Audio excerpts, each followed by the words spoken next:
Welcome to today's video on the myth of easy debt refinancing. First, we will set the stage by exploring why even an excellent credit score above 800 does not guarantee a dramatically lower interest rate if you're carrying over $20,000 in personal debt. Next, we'll look at how unsecured personal loans are priced and why lenders keep rates higher due to risk, often landing in the 7 to 11% range. Then, we'll determine when refinancing is actually worth it after fees. Finally, we'll reveal the controversial truth. Refinancing is not a silver bullet. The real solution is behavioral change, not just a new loan. Let's dive in. Here is our agenda. First, we separate myth from reality. Second, we unpack how lenders price unsecured loans. Third, we decide when refinancing truly makes sense after fees. Fourth, we address the trap of lower minimum payments. Fifth, we cover the behavioral plan to accelerate payoff.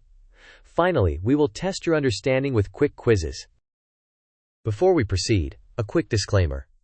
This video is for educational purposes only and does not constitute financial, legal, or tax advice. Everyone's situation is different, so please consult a qualified professional before making decisions. Also, any numbers provided are illustrative, rounded, and may not reflect your actual offers or results. Let's clarify the myth.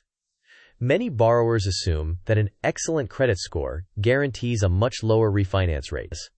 However, unsecured personal loans carry more risk for lenders, which keeps rates higher than expected. As a result, offers often land between 7 and 11%, even for strong applicants. Furthermore, origination fees can erode or eliminate the benefit of a slightly better rate. Therefore, refinancing only makes sense when the math clearly favors you after including all fees and terms. Now let's examine how lenders price risk. Under unsecured lending, there is no collateral that a lender can claim if the borrower defaults. Consequently, lenders price in higher expected losses, keeping rate floors elevated. Larger balances, such as amounts over $20,000, can further constrain offers because the absolute risk rises with principal. Although an 800-plus credit score improves your application, it does not eliminate the structural risk of unsecured lending. Underwriting models concentrate on repayment capacity and portfolio profitability, which is why offers often remain in the 7 to 11% range. This table presents simplified examples for a $20,000 balance with roughly 36 months remaining. At an estimated 15% current rate, the payment is about $692.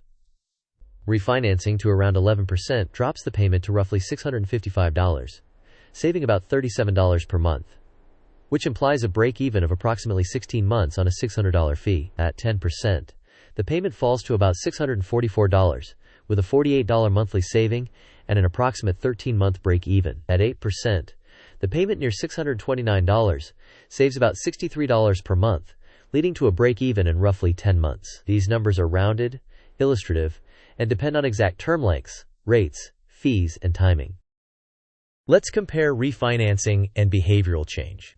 Refinancing can reduce the rate and sometimes the payment, yielding potential savings if the fees are modest and the term is not extended unnecessarily. However, fees and longer terms can increase total interest if you pay only the minimum. Meanwhile, behavior-centered strategies reliably accelerate payoff, cutting expenses, increasing income, and consistently paying more than the minimum. Methods like the snowball or avalanche build momentum. The key is to evaluate the true cost by focusing on the final APR, including all fees, while simultaneously pursuing budget changes that boost your monthly principal payments. Next, let's connect fees to the APR. The annual percentage rate already incorporates interest and certain fees into a single measure of cost. A quick break-even test is to divide the origination fee by the expected monthly savings to estimate how many months it takes to recover the fee. Also, be cautious about extending the term simply to lower the monthly payment, because this often increases total interest paid. Finally, verify there is no prepayment penalty, so you retain the option to pay the loan down faster without extra charges.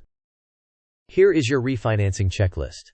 First, gather your current payoff amount, APR, and remaining term. Second, pre-qualify with multiple lenders using soft credit pulls to avoid unnecessary hard inquiries. Third, compare final APRs and total costs including all fees. Fourth, compute your break-even by dividing the origination fee by the expected monthly savings. Fifth, avoid extending the term unless you are committed to overpaying. Sixth, confirm that there is no prepayment penalty. Finally, if you proceed, automate extra principal payments immediately so you capture the benefit and shorten the payoff schedule. Let's visualize cash flow. Your paycheck first funds essential bills, then limited discretionary spending, and then debt. To accelerate payoff, cap discretionary spending and route reclaimed dollars directly to principal. Automate these transfers to remove friction and avoid decision fatigue. Review your allocations weekly, trimming waste continually. Any side hustle or bonus income should be directed to principal as well, building momentum toward an earlier payoff. This timeline outlines a year-long sprint. In month 1, you audit spending and set up automation for payments. In month 2, you eliminate unnecessary subscriptions and negotiate bills. During months 3 and 4, you add side income and send all incremental earnings to principal. In month 5, you reassess refinance offers and proceed only if the net savings are compelling after fees. Through months 6 to 8, you raise payments by 10 to 20% using further budget reductions. In months 9 to 11, you allocate windfalls and any tax refund to principal. By month 12, you review results and redirect freed-up cash toward your emergency fund and longer-term investments. Choose a structured payoff method. The avalanche method targets the highest interest rate first for maximum mathematical efficiency, while the snowball prioritizes the smallest balance first for faster psychological wins. Automate extra payments to occur right after payday to reduce the temptation to spend. Consider increasing the overpayment amount monthly by a fixed increment to keep momentum. Recognize small milestones on the way to the larger goal to maintain motivation. Here is a 7-step weekly routine. First, conduct a quick review to track spending against your plan. Second, reduce or downgrade at least one expense each week. Third, brainstorm and test a new income idea. Fourth, send any found money to principal immediately. Fifth, update your payoff projection after each overpayment to maintain visibility. Sixth, check refinance offers quarterly rather than constantly to avoid distraction. Finally, reset your goals and continue this cycle until you are debt-free. Quiz time. The question is, if you refinance to a slightly lower APR but only lower your minimum payment without increasing principal, what is the likely outcome? The options are: 1. You will pay less total interest for sure. 2. You will likely extend the payoff time and may pay more total interest. 3. There is no impact on interest or term. 4. Your credit score always increases by 50 points. You may pause the video now to think about the answer. We will discuss the answer in the next section of the video. The correct answer is that you will likely extend the payoff time and may pay more total interest. Lowering the minimum payment generally lengthens the repayment period, and unless you increase principal payments, total interest can rise, even if the APR is slightly lower. Here is the second quiz question. When is refinancing worth it for large unsecured personal debt? Your options are: 1. Whenever you receive any lower rate. 2. Only when the new APR and terms save substantial money after all fees, with no harmful term extension. 3. When a popular bank is trending online, or whenever it lowers your monthly minimum payment. You may pause the video now to consider your choice. We will reveal the answer in the next section. The correct answer is to refinance only when the new APR and terms save substantial money after all fees and without extending the term in a way that increases total interest. You should concentrate on the final APR and total cost rather than marketing or trends. Here are the key takeaways.